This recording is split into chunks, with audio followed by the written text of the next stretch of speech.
Dans cette partie 2 sur le projet style, nous allons voir comment l'on peut placer un premier modèle player dans la scène. Alors pour cela, je vais dans les assets, je vais dans modèle et je choisis le modèle caractère étant. Pour placer le caractère dans la scène, il suffit simplement de faire un drag and drop dans la hiérarchie. Là, on voit apparaître le caractère à cet endroit.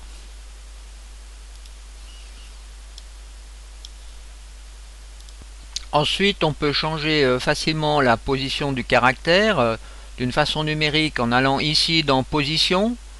Alors, on va mettre ici une valeur de moins 2,5.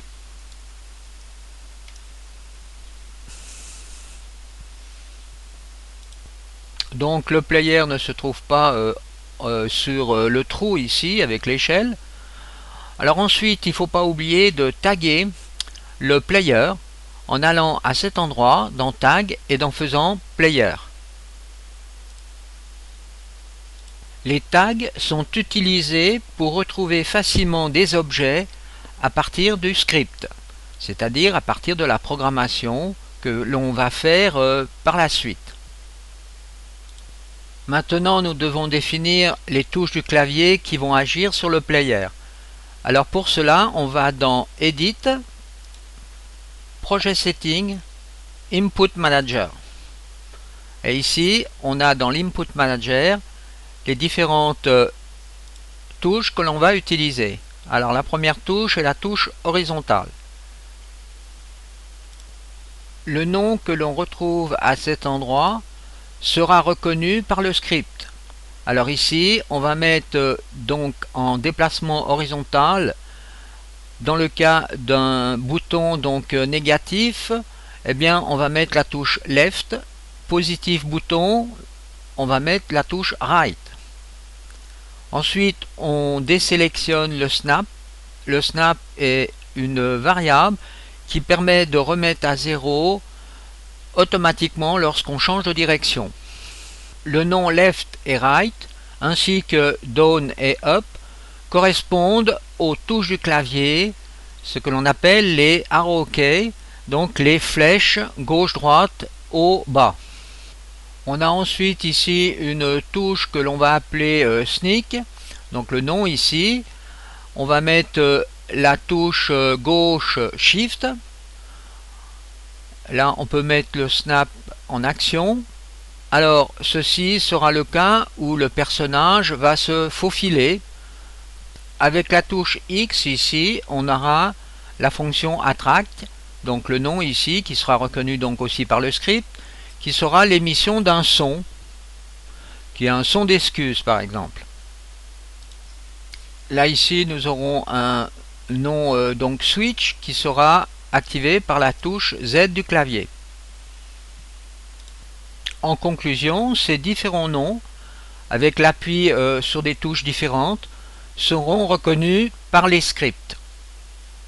Nous devons ensuite, sur le caractère que nous venons de déposer dans la scène, rajouter un collider, c'est-à-dire un système de collision pour savoir si le personnage va entrer en collision avec les parois ou bien aussi avec un autre personnage. Alors pour cela, on va dans le caractère étant, on fait Add Component, on fait Physique et on fait Capsule Collider. Nous venons donc de rajouter une capsule sur le personnage. Ici, on peut centrer la capsule en mettant 1 dans la variable Y. Là, on voit la capsule qui est venue au centre du personnage.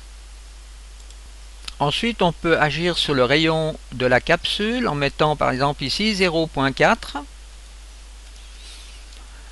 Et on peut agir aussi sur la hauteur de la capsule en mettant ici 2. Voilà, la capsule entoure bien le personnage maintenant. Comme nous avons affaire à un personnage, on doit rajouter donc encore un composant sur le personnage, c'est une physique rigid body. Alors, add component, physique, rigid body.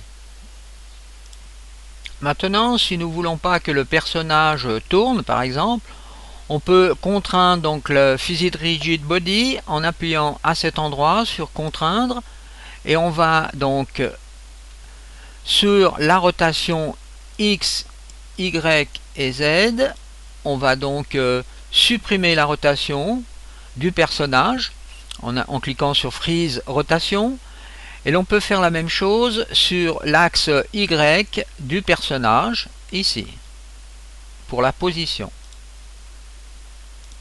Donc en conclusion, les deux axes de liberté sont les axes de position X et Z, donc le bleu et le rouge. On retrouve ici, vous voyez, rouge pour X et bleu pour Z.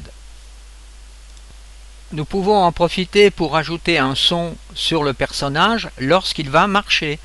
Donc on fait de nouveau Add Component, on fait Audio et on choisit Audio Source. On peut ensuite dans les caractéristiques dans l'inspecteur sous Audio Source désélectionner Play On et mettre la musique en boucle. On peut ensuite mettre un volume à 0.1. Maintenant, il va nous falloir introduire à cet endroit une source audio. Alors, on va pour cela dans Audio. On va utiliser Player Footstep. Alors ici, vous voyez, si je clique là, donc j'ai un preview. Ensuite, ici, je peux mettre ce preview en boucle et appuyer sur cette flèche pour écouter le preview.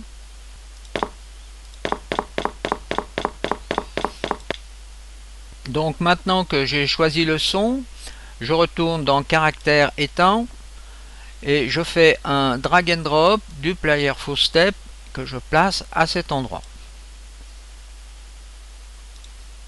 On constate ici que l'audio que l'on vient de rajouter sur notre player est symbolisé ici par ce haut-parleur.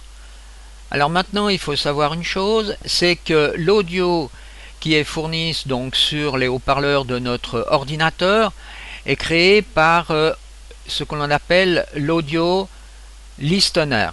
Alors l'audio listener est par défaut appliqué sur la caméra. Alors si on retourne sur Cameraman, caméra principale, on voit ici que l'on a l'audio listener. Alors ça, on peut le supprimer en faisant ici Remove Component. Ensuite, on va devoir le rajouter, par contre, cette fois-ci sur le player. Donc c'est en suivant le player que l'on entendra le son qui va bien suivre correctement.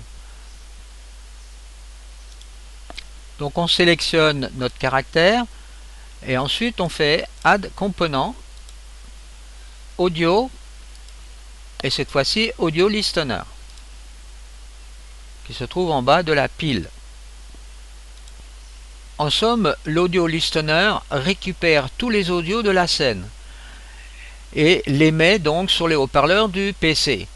Alors bien sûr, il est plus logique dans les cas fréquents que l'audio listener se trouve sur la caméra. Mais dans notre cas, ici, on l'a mis sur le personnage. Donc ceci sera la fin de cette partie 2. Dans la partie 3, nous allons voir le player animator.